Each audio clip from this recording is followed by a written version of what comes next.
안녕하세요. 언제나 열정적인 하피수학입니다. 이번 가림중학교 3학년 24년도 1학기 중간고사 문제를 분석해 보도록 하겠습니다. 자, 이번 가림중학교는 객관식 16문제와 서술형 2문제가 출제가 되었는데 서술형 2문제가 20점 배점이죠. 한 문제당 10점씩 배정이 되면서 아이들한테 감점 요인을 많이 요구하고 있는 그런 문제가 될 것으로 보이고 있고요. 시험 범위는 다른 학교와 비슷하게 제곱근부터 인수분해까지가 시험 범위였습니다. 이번 시험 난이도는 상레벨 문제가 한 문제가 출제가 되었고 중간 레벨 문제가 6문제, 중상 레벨의 문제가 7문제 정도가 출제가 되었고 나머지 11문제는 하 레벨에서 출제가 되었죠. 단원별로 보시게 되면은 제곱근과 실수에서 9문제, 그리고 곱셈과 인수분해에서 9문제가 출제가 되었어요. 난이도를 보시게 되면 제곱근에서 중상 레벨의 문제가 3문제가 출제가 되었고 곱셈 공식과 인수분해에서 4문제가 출제가 되었죠. 누가 봐도 단원별로 난이도별로 조금 구별된 계획된 그런 시험이었다고 보실 수가 있을 것 같고요. 역대급 가림중학교 문제로 봤을 때 가림중학교가 상레벨 문제가 출제가 되는 경우가 많지 않았는데 이번 문제는 한 문제 정도는 조금 까다로운 문제가 나왔던 걸로 보이고요. 아이들한테 배점을 높은 배점을 기대하는 게 예전보다는 쉽지 않은 그런 시험이었을 걸로 보입니다. 13번 문제였어요. 이번 문제에서 복잡했던 문제가 뭐였냐면 이 문제가 센의 스텝 C 단계에 나오는 문제입니다. 그렇기 때문에 제가 센이라 말씀을 드린 이유가 뭐냐면 가장 대중적인 교재이기 때문에 센을 기준으로 말씀을 드린 경우들이 많은데 센의 스텝 C 문제가 출제가 되었고 여기에서 제곱수가 되는 조건과 얘를 자연수니까 막 다 대입을 해야 되는 문제, 흔히 좀 복잡하게 말하는 소위 말하는 부정방정식을 써서 x가 얼마일 때를 이렇게 구할 때의 y 값을 구하는 이런 좀 복잡한 문제 유형이었습니다. 조금 충분한 트레이닝이 되지 않으면 풀기가 쉽지 않은 그런 문제라고 보실 수 있고요. 그렇기 때문에 확률이라는 개념과 막 이런 것들까지 다 합쳐지는 좀 복합적인 문제였다고 보실 수가 있을 것 같아요. 그렇기 때문에 사실 중학교 3학년 때 인수분해라든가 방정식 다원에서 확률을 끄집어오는 문제들이 사실상 많이 있습니다. 그렇기 때문에 좀 낯선 문제라고 하기보다는 아이들이 조금 소위 말하는 낚시에 걸릴 만한 조건들이 많은, 그러니까 낚시가 걸릴 만한 조건들이 많은 문제이기 때문에 아이들한테는 조금 틀린 오답률이 높은 문제지 않을까라고 생각을 하고 있고요. 전체적으로 보게 되면은 원래 가림중학교는 중간고사를 잘 안 보는 학교였는데 이번에는 중간고사를 실시를 했죠.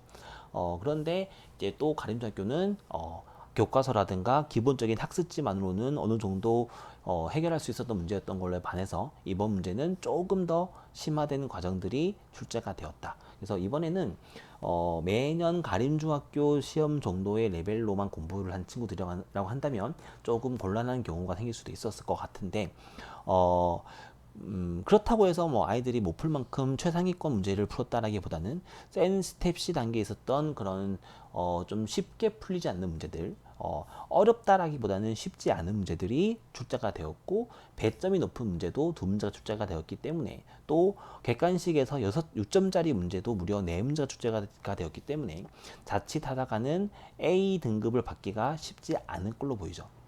거의 완벽하지 않으면 A 등급을 받기가 쉽지 않을 걸로 보입니다. 그래서 심리적인 부담감은 어느 정도 있었을 걸로 보이고요. 좋은 현상이죠. 워낙 학교 시험 문제가 심플했기 때문에 조금의 긴장감을 주는 건 상당히 중요합니다. 그렇기 때문에 아이들이 다음번 시험을 볼 때는 서술형 준비, 논술형 준비도 사실 더 해야 될 것 같고요. 쉽게만 공부할 수 있는 과정이 아니라는 거가 중요한데 그런데 중학교 3학년 과정의 중간고사, 기말고사는 대비하는 방법이 조금은 특별해야 합니다. 중학교 3학년 이번 중간고사에 나오는 시험 범위가 뭐였냐면은 곱셈 공식과 인수분해였죠. 곱셈 공식과 인수분해. 이 과정의 심화 레벨이 고1 과정의 수학 상 과정, 공통 수학 과정에 그대로 나오죠.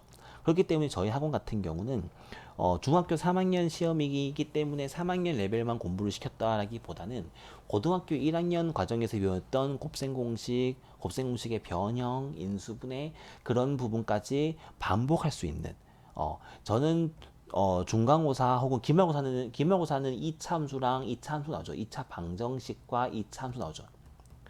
2차 방정식과 이차함수도 수학상의 거의 메인 스테이지죠. 그렇기 때문에 아이들이 할 수 있으면 중학교 3학년 레벨에 한정되는 게 아니고 중3 과정에서 고등학교 과정으로 어떻게 확장이 되고 어떻게 변형되는지 어떻게 바뀌는지에 대한 공부를 할 수 있는, 그래서 이 중학교 3학년 레벨이 이렇게 조금 더 살이 붙고 응용이 되면 고등학교 레벨로 넘어갈 수 있는 거야 라는 것들을 보여주거나, 혹은 고등학교 1학년 과정의 반복 학습을 이번 기회에 가질 수 있는 기회라고 보기 때문에 고등학교 1학년 공통 수학상, 수학상이죠.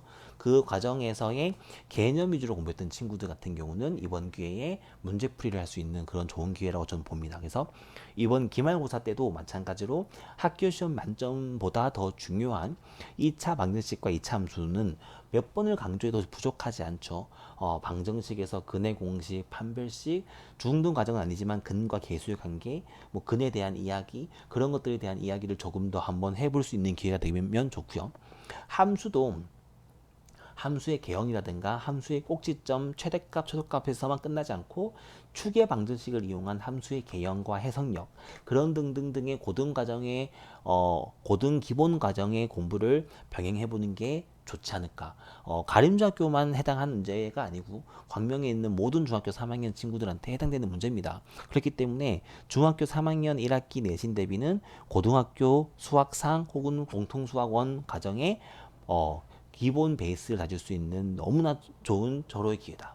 이 내신 대비를 간단하게 넘어가면 절대로 안 된다. 2달 있을 기말고사에도 이런 기조로 공부를 하시는 게 너무너무 중요합니다. 저희 하피수학도 언제나 현재 상황만 보지 않고 아이들의 발전할 수 있는, 성장할 수 있는 기회를 삼을 수 있게끔 공부를 시켜보도록 하겠습니다.